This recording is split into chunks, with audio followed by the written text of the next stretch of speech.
नमस्कार. आकाशवाणी छत्रपती संभाजीनगर केंद्राच्या दुपारच्या बातमीपत्रात मी राजश्री पोहेकर आपलं स्वागत करते. सशस्त्र दलांची खरी ताकद त्यांच्या परस्पर संबंधात आहे असं प्रतिपादन नौदल प्रमुख ॲडमिरल उपेंद्र द्विवेदी यांनी केलं. मुंबईत आज भारतीय नौदलाची सामर्थ्य वृद्धी करणारी माहे ही नवी पाणबुडीविरोधी उथळ पाण्यात कार्य करणारी युद्धनौका द्विवेदी यांच्या उपस्थितीत नौदलाच्या ताफ्यात दाखल झाली. त्यावेळी ते बोलत होते. पहलगाम दहशतवादी हल्ल्यानंतर पाकिस्तानमधल्या दहशतवादी पायाभूत सुविधांना लक्ष करण्यासाठी भारताने केलेलं ऑपरेशन सिंदूर या लष्करी एकतेचं योग्य प्रमाण असल्याचं ते म्हणाले. आजच्या युगात जिथे अनेक आघाड्यांवर दक्षता आवश्यक आहे तिथे भारताची सुरक्षा व्यवस्था समुद्राच्या खोलीपासून देशाच्या सर्वोच्च सीमेपर्यंत असल्याचं द्विवेदी यांनी नमूद केलं. कोचीच्या जहाज बांधणी गोदीत तयार झालेल्या माहे या युद्धनौकेत 80% अधिक स्वदेशी सामग्रीचा वापर करण्यात आला आहे. मलबार किनारपट्टीवरील ऐतिहासिक माहे गावावरून हिचं नामकरण करण्यात आलं असून तिचं प्रतीक असलेली उरुमी तलवार केरळच्या प्राचीन कलरीपयट्टू युद्धकलेची परंपरा जपते. देशाच्या समुद्री सुरक्षेसाठी समर्पित माहे पश्चिम किनाऱ्यावर तैनात राहून भारताची सागरी क्षमता अधिक भक्कम करणार आहे. देशाचे 53वे सरन्यायाधीश म्हणून न्यायमूर्ती सूर्यकांत यांनी आज शपथ घेतली. राष्ट्रपती भवनात झालेल्या या सोहळ्यात राष्ट्रपती द्रौपदी मुर्मू यांनी सूर्यकांत यांना पद आणि गोपनीयतेची शपथ दिली. पंतप्रधान नरेंद्र मोदी, लोकसभा अध्यक्ष ओम बिर्ला यांच्यासह केंद्रीय मंत्रिमंडळाचे सदस्य यावेळी उपस्थित होते. सरन्यायाधीश सूर्यकांत पुढील 15 महिने देशाच्या न्यायव्यवस्थेचं नेतृत्व करणार असून वयोमानानुसार ते 9 फेब्रुवारी 2027 रोजी निवृत्त होतील. सर्वोच्च न्यायालयाचे न्यायाधीश म्हणून त्यांनी कलम 370 रद्द करणं, अभिव्यक्ती स्वातंत्र्य, नागरिकत्व हक्क आणि बिहारमधील मतदार याद्यांच्या विशेष पुनरीक्षणासारख्या अनेक महत्त्वाच्या खटल्यांमध्ये आपला ठसा उमटवला आहे.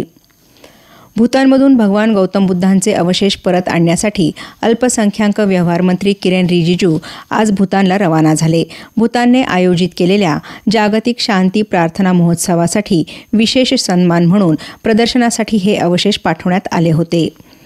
राष्ट्रीय महिला आयोगाने संकटात सापडलेल्या महिलांना जलद आणि अधिक सुलभ मदत मिळावी यासाठी 14490 हा एक नवीन हेल्पलाईन क्रमांक सुरू केला आहे. हा टोल फ्री क्रमांक आयोगाच्या विद्यमान हेल्पलाईनशी जोडलेला एक सहज लक्षात ठेवता येणारा शॉर्ट कोड आहे, ज्यामुळे महिलांना विलंब न करता मदत मिळू शकते असं आयोगानं एका निवेदनात म्हटलं आहे.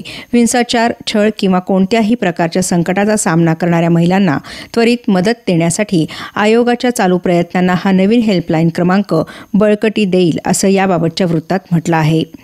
शीखांचे 9वे गुरु तेग बहादूर यांचा 350वा हौतात्म्य दिन आज पाळण्यात येत आहे. 1675 साली मुघल शासक औरंगजेब याच्या आदेशावरून तेग बहादूर यांना ठार करण्यात आलं होतं. या दिवसाला हुतात्मा दिन म्हटलं जातं.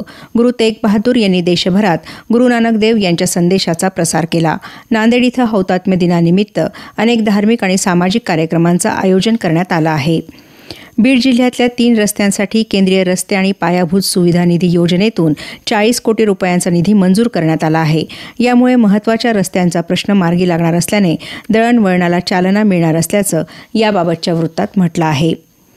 बीड जिल्ह्यात अंबाजोगाई इथल्या यशवंतराव चव्हाण स्मृती समारोह समितीच्या वतीने उद्यापासून 27 नोव्हेंबरपर्यंत साहित्य आणि सांस्कृतिक महोत्सव होणार आहे.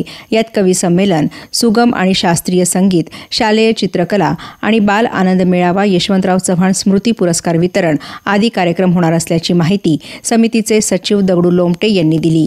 या महोत्सवादरम्यान येत्या गुरुवारी 27 तारखेला शेतकरी परिषद होणार असून वसंतराव नाईक मराठवाडा कृषी विद्यापीठाचे माजी कुलगुरू डॉ. अशोक ढवण हे यशवंतराव चव्हाणांचे कृषी औद्योगिक धोरण आणि वर्तमान शेती या विषयावर शेतकऱ्यांना मार्गदर्शन करणार आहेत. टोकियो इथं झालेल्या मूकबधिरांच्या ऑलिम्पिक स्पर्धेत नेमबाजीत भारताच्या अभिनव देशवालने 25 मीटर पिस्तूल स्पर्धेत सुवर्णपदक पटकावलं. शेवटच्या शॉटमध्ये झालेल्या खराब कामगिरीनंतरही त्याने अंतिम फेरीत वर्चस्व गाजवलं. भारत आणि दक्षिण आफ्रिका यांच्यात गुवाहाटी इथं सुरू असलेल्या दुसऱ्या कसोटी क्रिकेट सामन्यात आजच्या तिसऱ्या दिवशी भारतीय फलंदाजांनी निराशाजनक खेळी केली. शेवटचं वृत्त हाती आलं तेव्हा भारताच्या पहिल्या डावात 7 बाद 159 धावा झाल्या होत्या. यशस्वी जयस्वालनं 58 तर के.एल. राहुलनं 22 धावा केल्या.